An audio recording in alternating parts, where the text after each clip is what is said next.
livelihoods. So the Lekgotla meets in a very difficult period where we are faced with the pandemic, but the sole focus has been of government to save lives and protect livelihoods, as I've already said, and also the triple responsibility of protecting women who continue to be battered by the scourge of gender-based violence. And that is also a result of an economic impact of women or standing of women in society. And we're also focusing on the rebuilding of our economy through our Economic Recovery and Reconstruction Program, which was announced by the State President, Mr. Cyril Ramaphosa, last year in October. And the focus on the Economic Recovery and Reconstruction Program is mainly to check what is the progress that have been made, given the stage that we are in with the pandemic and the physical outlook of the country and the economy in general. What are the adjustments that have to be made to make sure that that economic recovery and reconstruction program that we have committed ourselves to, together with our social partner, can deliver what we have said we'll do for the country to rebuild an inclusive economy, but also to build an inclusive economy that at some point will create jobs, but it will also be a growing economy. The Lekgotla will also focus on the issues around the African continent, in particular, the African Continental Free Trade Area agreement, because it has come into effect on the 1st of January. And it came into effect during the chairpersonship of our state president as the chairperson of the AU. And South Africa needs to play a very central role in making sure that the Africa Free Continental Trade Agreement can bring Africa into the economic position that the globe expects and aspires it to be, but it requires the efforts of all of us to do that.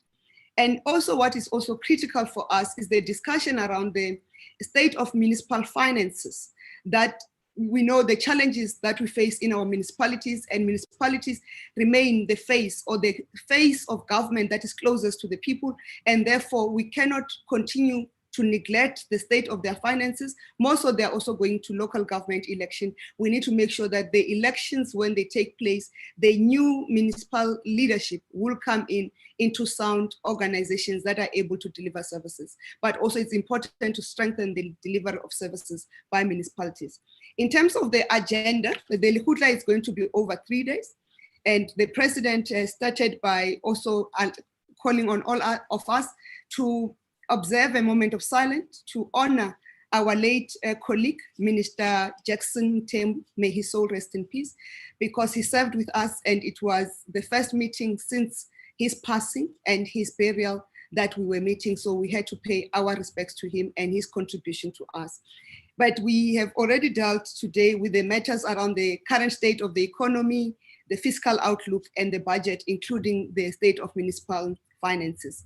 We are also going to receive a briefing on the COVID-19 overview and the vaccine rollout. You will recall that this is the first major health operation that the country will execute in so many years. It's targeting to reach 40 million people, because if we do not reach the 40 million people, we will not achieve the herd immunity that is required. And we are, of course, having another discussion of what becomes our contribution into the African continent getting the herd immunity, because the herd immunity of South Africa alone, outside that of its neighbors, it is going to be problematic. So as a country, we need to be responsible and be cognizant of our responsibility into the continent of Africa as a leading partner. And also we have been a leader of the continent in the last year. We are also getting presentations around the local government reform, in particular addressing the issues of water and other things that relates to local government. We'll focus also on how do we accelerate job creation at a communal level in a massive scale. I've already indicated that we'll discuss the economic reconstruction and recovery plan, and we'll also address security challenges that face the implementation of the economic reconstruction and recovery plan, including violence at the construction sites, the road freight violence, and the challenges of around how we treat foreign nationals and our relations in the country. I've indicated that we'll have a discussion around the African integration and African continental free trade area. And we have to discuss the issue around the innovation strategy to support ERP. Our view as government is that the pandemic has been bad for the country, but it is also an opportunity to drive certain innovations, and the president will make the necessary announcement at the State of the Nation address. We're also looking at how do we use this economic reconstruction to develop skills of South Africans, of South Africa, that the country can rely on its own means. On the day 3, that's when we'll have a dedicated focus on the local government sphere of government, so that we can say what are the things that needs to be done to make sure that that sphere of government is able to render services and service our people as they expect the services from them. The outcome of this Lekgotla will chart a way forward for the year, and they will be announced by the president at the State of the Nation address. And I'm sure all of you are aware that the governing party has given us certain mandates, but it remains the responsibility of government to prioritize those mandates, because we live in an environment where the budget or our fiscal outlook is not very good. Therefore, there must be prioritization, and certain things will not be able to be executed, as is already acknowledged by the governing party. Thank you.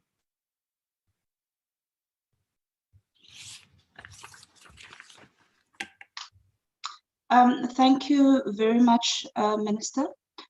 Colleagues, as we've said, those were really just scene-setting remarks in terms of what is to be expected from the Cabinet Lekgotla, which is currently underway.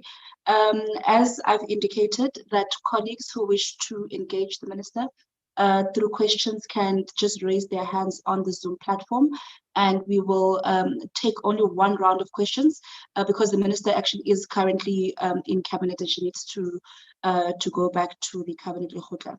I don't see any hands raised on the Zoom platform so far, so I don't know if that is because there are no questions or colleagues are still sort of collecting their thoughts.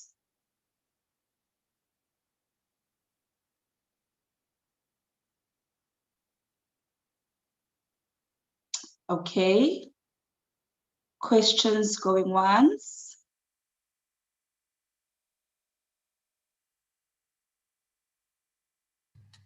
Okay, I see there's a question from Stembele from Bloomberg. Esther, you can go ahead. Thanks, Nongabo. Afternoon, Minister. Hope you're well. Thank you for your time. You've mentioned that there is a mandate from the governing party on what government should be doing. And I know that strongly one of the things that came out from the ANC Lekgotla is social relief, things like the extension of the social grants, and then there's also the UIF and TERS benefits. We obviously have very serious fiscal restraints. Is the extension of that social relief on the cards given the fiscal constraints that we currently have? Thank you. Thank you very much, Steh. I don't see any other hand so far. So I think, Minister, we can go ahead and tackle that question in the meantime. Oh, sorry, Minister. There's also Janice, who's just raised her hand. Janice, your hand has disappeared again. Hi. I'd like to ask a question, please. Janice Roberts from Media 24. At the Cabinet Lekgotla, will you be discussing the public sector wage bill, given how important it is for the budget at the end of February? Thank you. Thank you very much, Minister. Those are the two questions that we have so far. Minister, you can kindly go ahead in responding to those two questions. Thank you very much, colleagues.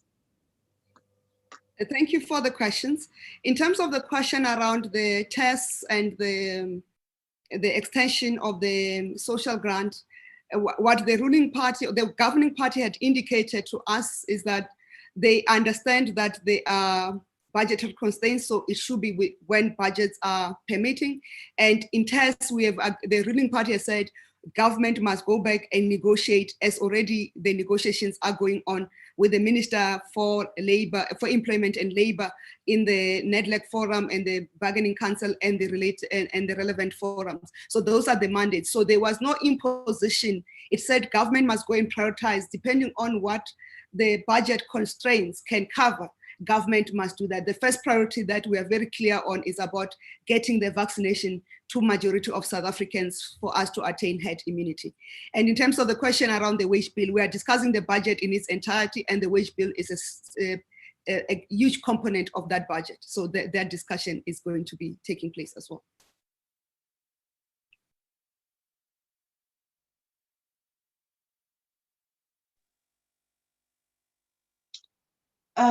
Thank you very much, Minister.